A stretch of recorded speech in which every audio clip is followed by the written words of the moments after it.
बहुत बड़ी जीत कहा जा रहा है। उसके पीछे वो मुद्दा भी है जिसकी वजह से प्रधानमंत्री नरेंद्र मोदी ने एक नहीं बल्कि 3 राज्यों में कांग्रेस को बुरी तरह से घेर लिया।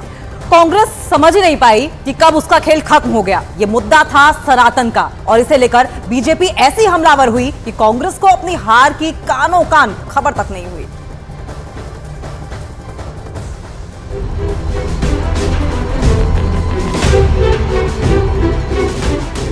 सनातन यानी शाश्वत, प्राचीन, स्थिर, अटल, अनंत, अनश्वर, चिरंतन, निरंतर, निश्चल, जिसका अस्तित्व सदा सर्वदा विद्यमान रहे, जिसका कभी अभाव ना हो, यही है सनातन।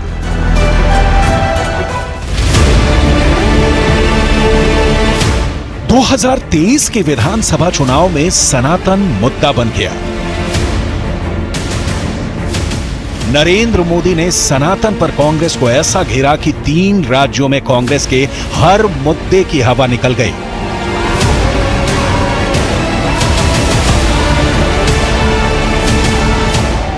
देखते ही देखते सनातन के मुद्दे ने कांग्रेस का वो हश्र कर दिया जिसका अंदाजा शायद खुद बीजेपी को भी नहीं था कि उसकी जीत इतनी ज्यादा बड़ी हो जाएगी।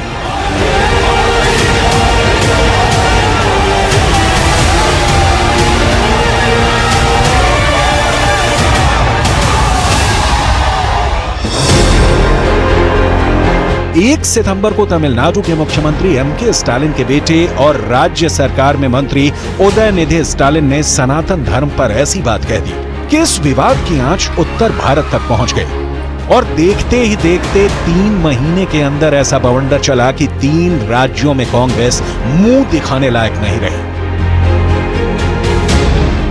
मुझे लगता है कि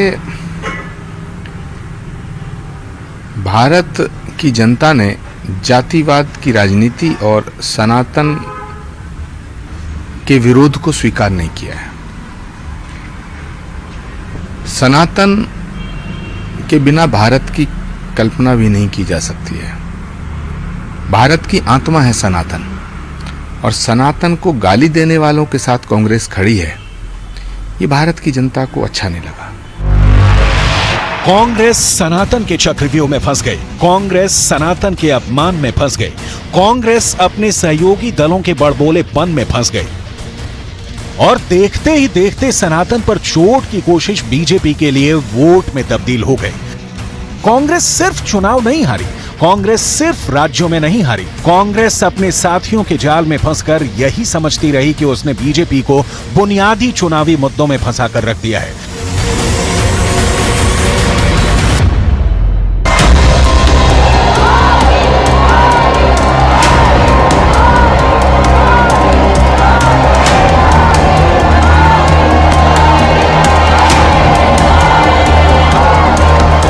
लेकिन सनातन पर बीजेपी का प्रचार बहुत कटीले तारों की तरह कांग्रेस को चारों तरफ से जकड़ता रहा। प्रधानमंत्री नरेंद्र मोदी ने मध्य प्रदेश से लेकर छत्तीसगढ़ और राजस्थान तक पब्लिक को समझा दिया कि सनातन इस तरह बड़ा चुनावी मुद्दा बन गया।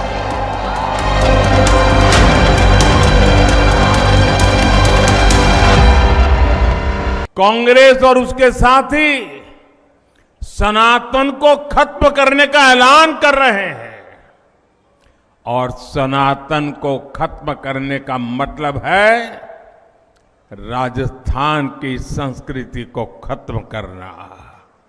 क्या ये करने देंगे आप? ये करने देंगे? ये कांग्रेस के कारनामे चलने देंगे? एक घमंडिया गठबंधन के करतूत मान्य करेंगे? 4000 किलोमीटर की पदयात्रा करते हुए राहुल गांधी जो मोहब्बत की दुकान खोल रहे थे, उसके सामने सनातन के खिलाफ उदयनिधि स्टालिन का बयान नफरत का बाजार खड़े करना जैसा रहा। पब्लिक सब देखती रही और फिर अचानक राहुल गांधी की वो महीनों तक चली मेहनत जैसे बिना किसी शोर शराबे के डूब गई।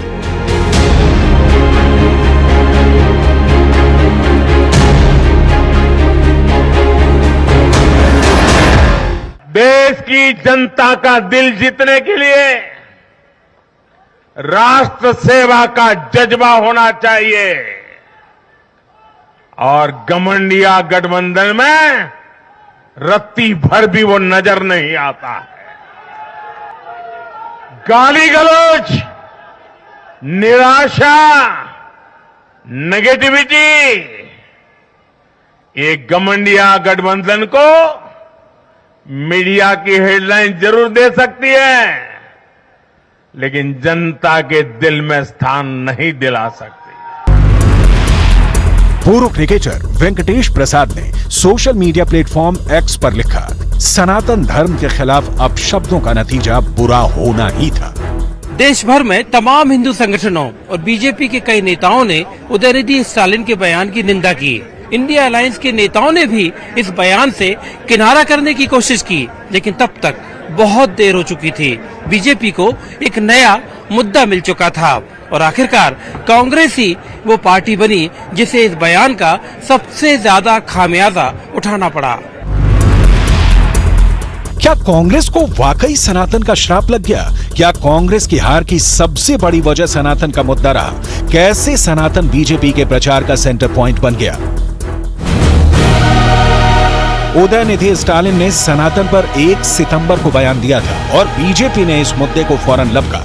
2 दिन बाद ही राजस्थान के डूंगरपुर में अमित शाह की सभा हुई और वहां उन्होंने डीएमके से लेकर कांग्रेस तक सबको घेर लिया।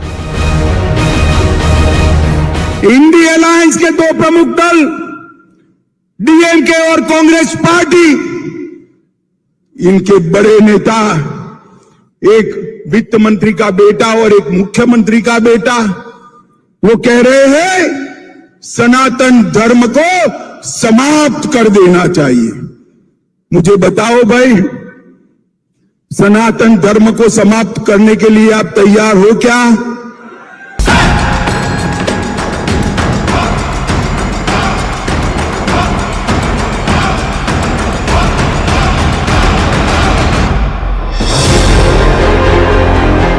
बीजेपी ने जैसे जैसे अपने प्रचार में इस मुद्दे को उठाया, राजस्थान और मध्य प्रदेश में कांग्रेस के अंदर अजीब सी हलचल शुरू हो गई।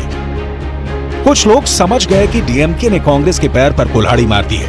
कांग्रेस नेता आचार्य प्रमोद कृष्णम ने कांग्रेस की हार पर कहा है कि कांग्रेस पार्टी को सनातन का श्राप ले डूबा है। सनातन का विरोध करने से पार्टी डूब गई है।